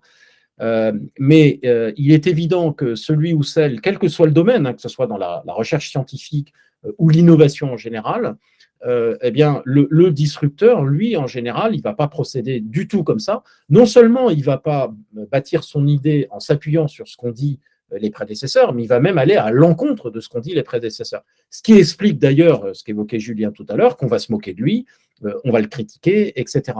Donc, on a ici des mécanismes sociaux qui ont une certaine valeur, hein, indéniablement, parce que Dream Theater, bah, c'est un moyen de créativité qui est plutôt intelligent. Moi, je trouve que c'est plutôt puissant. Mais enfin, Dream Theater n'est pas connu comme étant très disrupteur dans le monde de la musique. Hein. Ils ne seront jamais David Bowie, ils ne seront jamais les Beatles, ils ne seront jamais Michael Jackson, parce que les grands disrupteurs, que ce soit en musique, en sciences ou dans l'industrie, sont des gens qui précisément, vous savez, dans la Silicon Valley, on dit ignorance is a bliss. Hein, l'ignorance est un don du ciel en quelque sorte. Parce qu'effectivement, parfois, pour générer de la nouveauté, notamment de la nouveauté radicale, bah, il faut savoir non seulement s'affranchir des modèles dominants, mais aller voir à leur rencontre. Hein, on parlait tout à l'heure de l'iPhone. Bah, l'iPhone, alors moi, j'étais dans l'industrie de la téléphonie mobile, donc j'ai vécu l'arrivée de l'iPhone, ça m'a coûté ma start-up. Hein, et l'iPhone, c'est une innovation qui a cassé plusieurs des modèles dominants de l'industrie. Et la réaction à l'origine, on l'évoquait là aussi tout à l'heure, hein, ça a été le scepticisme, la rigolade en disant mais c'est n'importe quoi, etc. Donc, c'est ce que tu évoques avec Inspiration Corner, hein, c'est très très prégnant, c'est-à-dire le risque, la valeur bien sûr, mais aussi le risque pour un innovateur, un créateur, de trop rester dans les cadres dominants. Alors encore une fois, ça a de la valeur, mais ça génère rarement de la rupture. Donc ça, c'est un mécanisme que je découvre avec Dream Theater, mais qu'on retrouve très classiquement dans l'innovation industrielle au sens large. Bon, alors moi, dans le monde académique, là, sur ce point-là, Philippe, moi, je suis en profond désaccord avec nos pratiques, nos pratiques dans les journaux, parce que le truc est très simple. Les reviewers, donc le principe, c'est qu'on envoie, et c'est la même chose dans les innovations, on envoie un article dans un journal, et ensuite l'article est remis à 3 relecteurs anonymes qui ne vous connaissent pas et vous ne les connaissez pas, et qui lisent l'article. Le premier réflexe, c'est de nous demander de citer plus. Sauf que quand on a déjà fait une partie théorique avec 50, 60, 70 références, on s'est déjà bien lavé le cerveau. Quand vous avez déjà lu 70 mecs, et des fois plusieurs articles pour chacun de ces mecs, et je dis mec, normal, parce qu'en fait, on n'est pas dans une population qui est extrêmement variée. Hein. On cite des gens qui ont plus de 70 ans, qui ont fait de la recherche il y a plus de 50 ans, qui n'en produisent plus, qui sont des hommes, et qui sont plutôt des hommes blancs et américains. Donc je veux dire, là, on a quand même enfin voilà, on a quand même une population et qui dirige les journaux. Voilà, pour résumer. Donc en fait, ce qu'il faut faire, c'est il faut citer les mecs les mieux positionnés dans leur discipline, qui ne supportent pas qu'un article contredise le travail de leur vie des 50 dernières années. Donc, comme d'abord l'article, il doit citer tout le monde, et ensuite, il doit dire que c'est du travail séminal, donc d'une très grande valeur, et que votre boulot après, il doit être construit là-dessus, comment voulez-vous arriver à des choses nouvelles? Dream Theater, c'est un groupe de virtuoses, 5 virtuoses, qui produisent une musique ils pourraient sortir 2 albums par an, hein, ces gars-là, hein, qui produisent une musique assez standardisée. Alors, il y a un groupe qui va exactement dans l'autre sens, que moi je recommande d'écouter, qui s'appelle Polyphia, qui est un groupe de metal prog, là aussi, comme Dream Theater, mais qui prend à rebours tous les principes de base de ce qui a structuré la musique de l'époque. On va parler d'innovation de rupture. Voilà, moi je pense très clairement que tous les dispositifs qui conduisent à reproduire ce qui a déjà existé pour l'améliorer un petit peu, c'est des dispositifs qui tuent la discipline. Ça tue la recherche, ça tue la musique et ça tue la littérature. Et Stephen King, comment est-ce qu'il fait pour sortir... Bon, d'abord, il sort 1 ou 2 bouquins par an. Comment est-ce qu'il fait pour sortir un chef-d'œuvre tous les 5 ans? Un bouquin qui dit des trucs complètement différents des bouquins qu'il a écrits les années précédentes. Peut-être parce qu'il essaie de tuer l'auteur qu'il a été l'année précédente à chaque fois qu'il écrit. À chaque fois qu'il produit un texte, il essaie de tuer le texte qu'il avait écrit l'année d'avant. Et ça marche pas à chaque fois, et tous les 4 ou 5 ans, ça marche. Moi, je pense qu'il faut tuer le standard qu'on a en soi. Il y a un standard qui est dominant, qu'on a intégré, parce que c'est comme ça qu'on progresse dans la vie. Je pense qu'il faut essayer de tuer ça pour produire quelque chose de nouveau. Voilà, ce sera le D'ailleurs, je discours crois que violent de la c'est soirée. Goethe qui disait que les idées nouvelles n'émergent que parce que les tenants des idées anciennes finissent toujours un jour par mourir. Et que ça peut parfois prendre du temps. Mais ça pose la question effectivement de... alors c'est vrai pour la recherche scientifique. Moi, je me souviens quand je faisais mon doctorat, j'avais écrit un article, j'étais super fier. Et voilà, je pensais que mon article était génial, très original, ce qu'il était certainement. Et donc, je suis allé voir un grand ponte du domaine.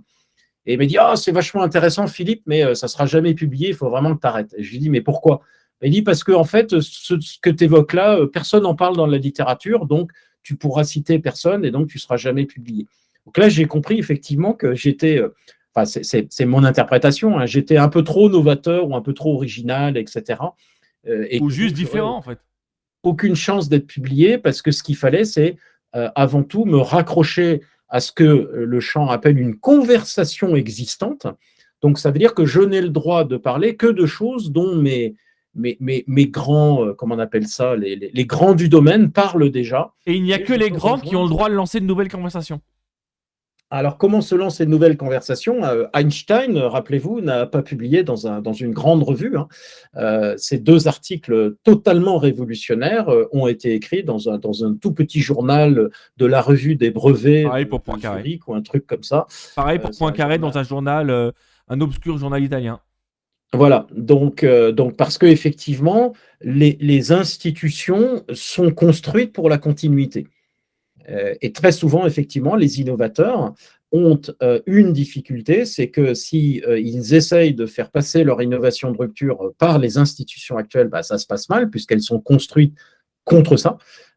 Notamment parce qu'elles sont dirigées, tu l'évoquais tout à l'heure, hein, elles sont dirigées par les gens qui, comme ils sont devenus dirigeants, ont bénéficié de ce système. Donc, c'est vrai que les derniers à vouloir le remettre en question. Donc, quand le disrupteur arrive en disant hey, « j'ai une idée, on va changer le système qui vous a permis de devenir chef tout là-haut », bizarrement, les gens ne sont pas pour, vous voyez. Et donc, ce que doit faire très souvent le disrupteur, c'est de trouver un autre chemin institutionnel. Ça peut être le lancement d'un nouveau journal, ça peut être, on le voit beaucoup aujourd'hui avec le digital, hein, qui est une forme d'expression pour des gens qui, historiquement, par exemple, avaient du mal à être soit publiés par des éditeurs ou édités par des éditeurs de musique. Et la grande révolution du digital, c'est d'offrir pour des gens, si vous regardez Amazon avec Kindle, hein, moi j'ai écrit des bouquins parce qu'à certains moments, personne voulait de mon manuscrit. Moi, je l'ai publié sur Amazon et j'ai eu besoin de demander à personne. Donc, on a comme ça beaucoup aujourd'hui, face à ces blocages institutionnels. Alors, tu parles du monde de la recherche, mais on le voit dans plein d'autres domaines, hein, en publication de romans ou en musique notamment. Eh bien, le digital offre des portes de sortie pour des gens qui sont refusés par le système, ce qui est quand même le cas de tous les grands innovateurs, encore une fois, que ce soit en littérature, en musique, etc. Et on l'a eu le cas pour la musique à la radio aux États-Unis. Les programmateurs de musique dans les radios américaines sont des programmateurs qui ont 35 ans, 40 ans, 50 ans. Et donc la musique qu'ils écoutent, c'est la musique qu'ils ont appris à aimer quand ils étaient jeunes. Et quand ils étaient jeunes, ce qu'on écoutait, c'était le rock. Et donc pendant des années, ils ont continué à la radio à programmer du rock. Le résultat, c'est que les jeunes commençaient à s'intéresser à d'autres musiques, des musiques plus urbaines, comme le rap, par exemple, hein. Et ça, c'est une histoire de Dr. Dre, hein. C'est Dr. Dre qui raconte ça. Et Dr. Dre, il explique qu'en fait, c'était impossible de passer à la radio parce que les programmateurs, ils voulaient pas d'eux. Les programmateurs voulaient pas d'eux parce les programmateurs diffusaient de la musique que eux, ils écoutaient et que eux, ils aimaient. Pas la musique que le public aimait, mais la musique qui leur plaisait à eux. Parce que ce que les programmateurs pensaient, c'est que la musique qui leur plaise dans leur radio, c'est la musique qui plaira à leur audience. Alors qu'en fait, les goûts de l'audience avaient changé, mais très peu de gens, 150 à 200 personnes aux États-Unis, décidaient de la musique que tout le monde allait écouter. Et c'est là que YouTube a changé le jeu, en fait. Parce que ces jeunes qui n'avaient pas de place pour exister dans la radio, ils ont commencé à faire des clips avec des caméras et à exister sur YouTube. Et donc sur YouTube, on a commencé à écouter cette musique-là. Et cette musique commençait à avoir de la place. Et les jeunes qui commençaient à écouter du rap ou des musiques urbaines, qui n'étaient pas les musiques qu'on écoutait à la radio, ils ont commencé à les écouter sur YouTube. Et quand sur YouTube... On a eu la même chose avec les radios libres dans les années 80, parce que, rappelez-vous, pour certains d'entre vous, la télévision française, c'était quand même Mireille Mathieu et Michel Fugain. Arrive 1980-1982, pour la première fois, moi je me souviens, je pouvais écouter du rock à la radio. Il y a eu la création d'énergie aussi. Voilà. Il a commencé à mettre un nouveau type de variété. Sur RTL, je me souviens, à partir de 23h, où on avait enfin du rock. Sauf que 23h, moi, à l'époque, c'est quand même l'heure à laquelle je m'endormais. Donc, je pouvais écouter 10 minutes et après, je m'endormais. Mais ça existait. Voilà, les radios libres ont été l'ancêtre d'Internet, c'est-à-dire une avenue dans laquelle une musique qui n'était absolument pas représentée dans les organes officiels a pu s'exprimer. Bon, ça a donné effectivement Mais YouTube avait un avantage complémentaire. C'est que YouTube a commencé à générer des revenus publicitaires pour ceux qui diffusaient. Oui. Et comme ils ont commencé à avoir des revenus, ils ont commencé à avoir accès à des moyens de production plus sophistiqués. Ils ont commencé à pouvoir louer des jours de studio, ce genre de choses, pour produire plus de musique, une musique mieux produite. Et les radios se sont rendus compte des audiences de ces groupes-là et de ces chanteurs-là sur YouTube. Et ils ont commencé à les programmer. Donc Internet a joué ce rôle de distributeur parce qu'il a montré qu'en fait, les goûts de la population aux États-Unis les goûts réels étaient très différents des goûts des programmateurs, donc des goûts perçus. Il y a eu un très gros décalage. Et ça a pété le game, en fait. Et donc, ils sont passés par un autre chemin. Je crois qu'il n'y a pas d'autre possibilité que de changer de chemin. Autrement, c'est très simple, en fait, hein. On reste à écouter les mêmes choses tout le temps et on s'inspire de ce qu'on a écouté. Et dans ce cas-là, on fait juste toujours la même chose avec des petites variations. Inspiration Corner, ça va tous nous tuer, cette histoire. Faisons les choses différemment. Regardez, vous tous qui êtes là ce soir avec nous. Voilà, Philippe et moi, on est là devant vous, on stream un contenu qui est un débat, en fait. On a des points d'accord et des points de désaccord. On fait ça avec vous, vous nous posez les questions en direct. On utilise les spécificités Internet. Il n'y a pas de place pour ce qu'on fait ce soir sur d'autres médias, hein. À la télévision, ça n'a pas de sens. Il n'y a pas de place pour faire ça, hormis de court-circuiter un peu le dispositif et de le faire en LinkedIn Live le soir, et puis ensuite on met la vidéo sur YouTube. Voilà, on a pris cette place avec Philippe, mais cette place, elle préexistait pas. On a dû aller la conquérir, on a dû trouver un moyen pour le faire. Moi, j'ai monté un studio chez moi, Philippe, là, il est en visio, après la journée de boulot, on est crevé et on fait un débat avec vous. Je veux dire, cette place-là, on est allé la chercher, en fait. Elle était pas là, en fait. On a dû aller la prendre. On est Inspiration Corner, non. No Passaran. Ouais, mais si, ça a un intérêt, mais c'est un mode. C'est un mode qui a son utilité. Moi, je pense qu'il faut, il faut des espaces d'innovation continue et des espaces d'innovation de rupture. Donc, voilà. Mais il ne faut pas ni que l'un ni que l'autre. Qu'est-ce que je regarde No l'heure? On a encore Passaran. quelques minutes. Est-ce que tu chopes quelques questions ou... Ouais, alors attends, j'y vais là. Donc, Désolé, Jean-Philippe hein, nous dit que comme il est le chat formateur, il de... n'invente rien. Ça me fait rigoler, ça. Il invente beaucoup plus qu'il croit. Inspiration Inventer, c'est Corner, pas que mince, créer des dois-je nouveaux vous produits, hein. écouter? Hein? Non, il y a Jean-Philippe qui a un super prénom. Je le dis à chaque émission. Il Ouais, dit, c'est un peu commun, Jean-Philippe. Je trouve rien que là, on en a deux, tu vois, c'est un peu il banal. dit Inspiration Corner, mince, dois-je vous écouter? Ah ouais, bah oui, en fait, il est méta là sur ce coup-là, Philippe, très Ouais, c'est bon. salaud, Mais ça. oui, Ça, c'est mais si vraiment, tu peux nous c'est bas écouter, comme coup, ça. parce que sur ce coup-là, Philippe et moi, on n'est pas du même avis. Et on vous délivre tous les deux notre opinion, et c'est vous qui vous construisez. Un de mes amis docteurs en résonance magnétique m'a un jour dit il faut systématiquement citer les autres pour être publié. Non mais c'est très simple en fait. Si Bah, tu bien sûr. cites pas les autres, t'es pas publié. Mais si tu dis que les autres ont tort, comme la probabilité que l'un des autres que tu critiques soit ton relecteur anonyme quand tu vas envoyer ton papier, tu ne peux pas contredire ce qu'il dit. Autrement, le relecteur va dire que ton article est mauvais. On a un point de Marianne sur la construction des institutions. Sur les institutions, on fera peut-être une émission, hein, parce que là, il y a beaucoup à dire. Hein. Ouais. Il y a un chercheur très très connu qui a eu le prix Nobel sur la recherche sur les institutions. Putain, comment il s'appelle? Ça y est, son nom m'échappe. Tu sais, la théorie des coûts de transaction. Cause. Non, Williamson. Ah oui. Oliver Williamson, prix Nobel il y a une dizaine d'années. Samy nous dit tuer le père. C'est exactement ça. C'est exactement ça. Philippe nous dit le SWOT va servir à quelque chose. Non. Alors là aussi, je suis un peu nuancé. C'est comme des outils, c'est-à-dire qu'un SWOT, ça a une utilité, il faut bien en comprendre les limites. Le problème, c'est qu'on n'en enseigne pas les limites. Donc, là aussi, on pourra en faire un sujet, mais très rapidement. Ouais, parce que moi, je suis pas Force tout et à fait d'accord avec faiblesse. SWOT. Hein. Il n'existe pas de force et de faiblesse qui ne soient pas contextualisées. Ce qui est une force dans un contexte devient une faiblesse dans une autre. Et le problème de ces matrices-là, c'est qu'on enseigne leur utilisation décontextualisée et objectivées. Or, elles sont tout sauf décontextualisées, elles n'ont de sens. Une force n'a de sens que par rapport à un objectif donné. Vous voyez, si je suis très musclé, ça peut être une force si je dois me battre contre quelqu'un, et ça peut être une faiblesse si je dois rentrer dans une mini. Donc une force est une faiblesse. Donc les forces et faiblesses sont les deux faces d'une même pièce. Voilà, c'est toujours les deux faces d'une même pièce. Donc, quand vous allez développer un aspect, vous allez forcément affaiblir un autre, etc. Donc, le problème de ces modèles, c'est qu'ils sont souvent simplistes et qu'ils laissent penser qu'on peut analyser une situation en 4 cases.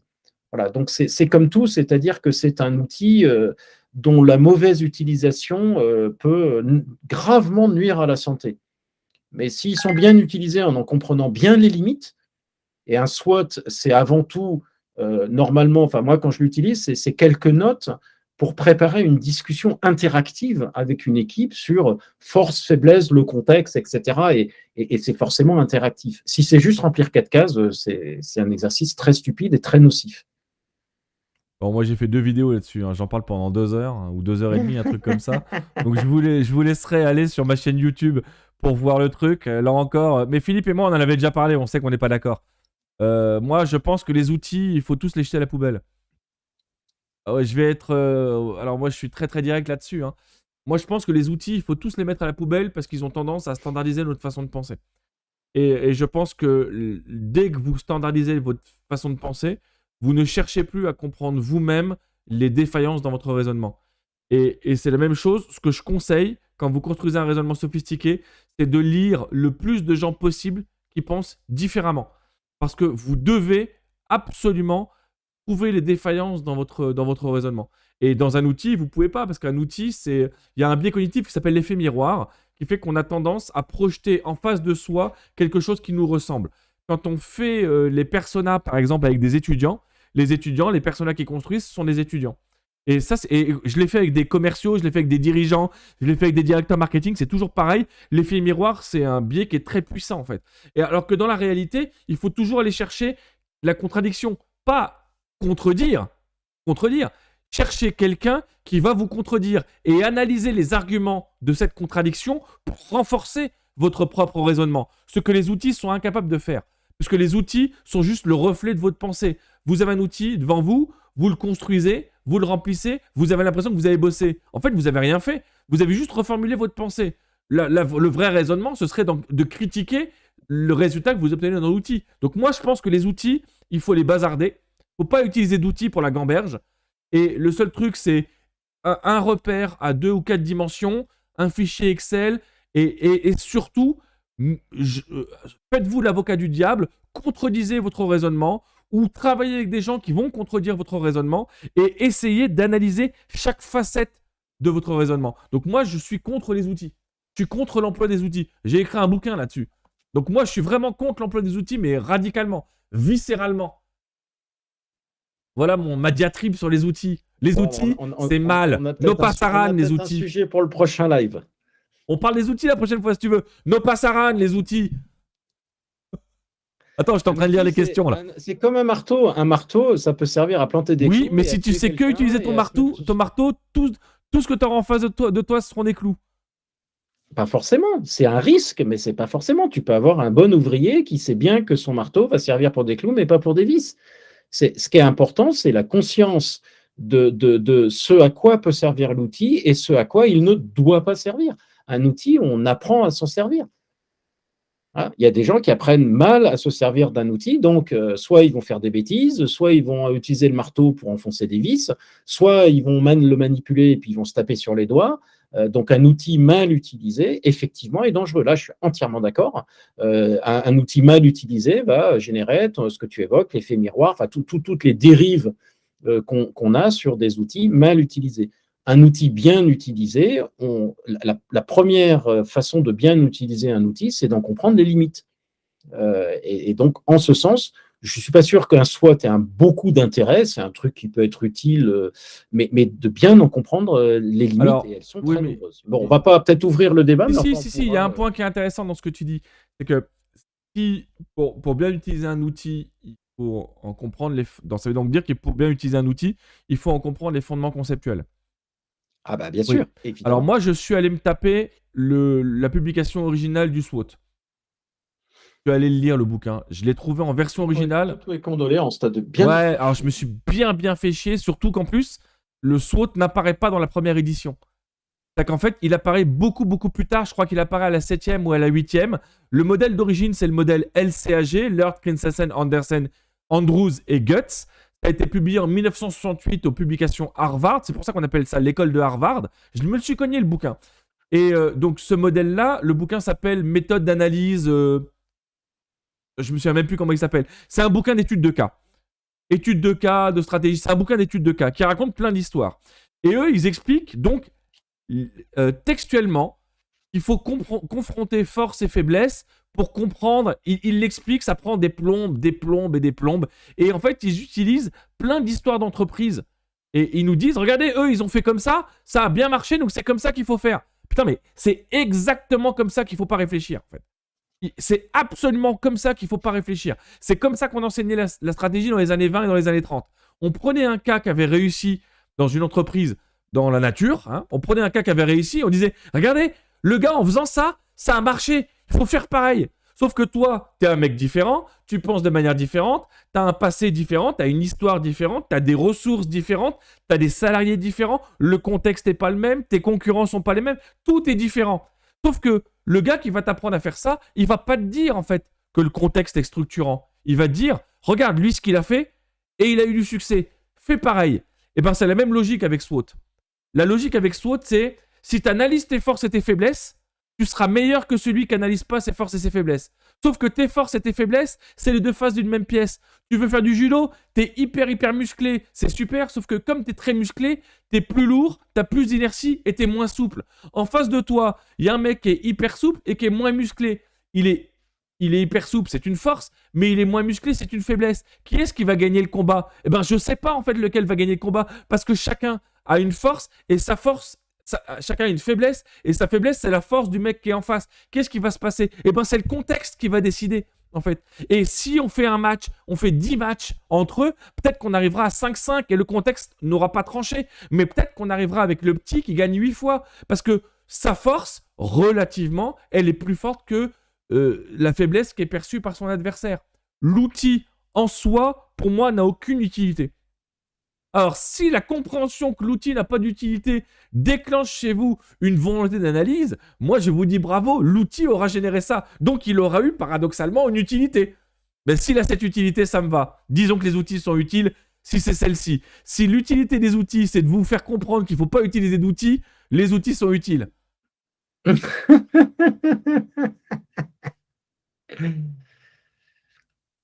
Bon, il est 22h35. Déjà Eh ouais. On avait dit qu'on on avait dit 1h15. Là, comme on dit dans le Poitou, on va pas empêcher ces gens d'aller se coucher. On regarde s'il y a une petite question quand même. Vas-y, allez, une dernière, mais rapide. Alors, attends, je regarde.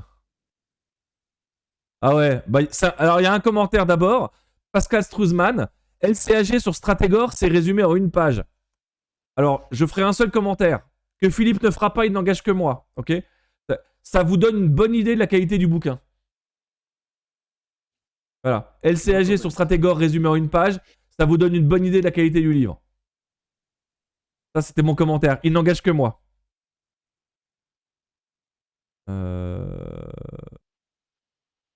Attends, je cherche les questions là. Question de Dominique. Bonsoir, je pense qu'il faut connaître les outils pour penser en dehors de la boîte. Parce que comme toi, JP, je les connais. Ouais, alors oui, c'est vrai qu'il y a un biais dans ce que je dis. Il y a un biais dans ce que je dis, c'est une réalité. Le biais dans ce que je dis, c'est que moi, je vous dis de ne pas utiliser les outils parce que je les connais et que je les ai utilisés. Donc, le fait d'en voir la limite, c'est parce que je les connais bien et que je les ai utilisés. Donc, en fait, quand moi, je vous dis ça, je vous demande de me faire confiance. Alors que c'est vrai, le commentaire est bon, je pourrais vous dire, utilisez-les et prouvez vous-même leurs limites pour prendre la décision de ne pas les utiliser.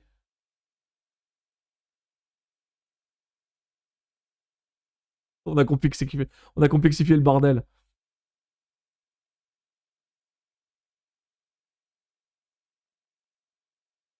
Tu veux qu'on arrête là? Moi, je vois plus les questions. Ouais, tu vois plus les questions? Elles se mettent pas à jour, je sais pas pourquoi. F5. De temps en temps, non, parce que si je fais F5, ça les efface toutes en fait. Donc je sais ça pas. quitte chez toi? Non, mais là, je pense que c'est bon. Il est quasiment 22h40, donc on peut. Bon, arrêtons là alors. Nous finirons sur les outils. On va s'arrêter là et puis on va remercier. On va vous remercier. Et en particulier celles et ceux, comme disait Valéry Giscard d'Estaing, qui ont posé des questions ou fait des commentaires. Parce que ça a permis d'alimenter la discussion. Donc, sur les 3 sujets qu'on a, ou 4 même, parce qu'on a terminé sur les outils, ce qui était pas prévu, un peu parlé d'outils. Ce qui est super. La vidéo sur YouTube, je vais la chapitrer, comme ça vous pourrez aller directement au thème qui vous intéresse le plus. N'oubliez pas qu'on a une émission spéciale Noël dans 2 semaines, le 22. Alors, il faut venir tous déguisés, par contre, ça c'est obligatoire. On Exactement. des photos de preuves. Dans le chat, vous devez avoir un chapeau de Père Noël. Voilà. C'est une obligation pour assister à l'émission. Voilà. Sinon, vous serez exclu de la soirée. Voilà. On va être obligé de vous bannir, ça va nous rendre très tristes. Bon, j'ai passé un très bon moment. J'espère que toi aussi, Philippe. J'espère que vous aussi, vous vous êtes amusés. C'est toujours un plaisir. Hein, c'est toujours un plaisir. Dans 2 semaines, émission spéciale Noël. Il y aura des surprises. Et puis, on abordera là encore 3 thèmes.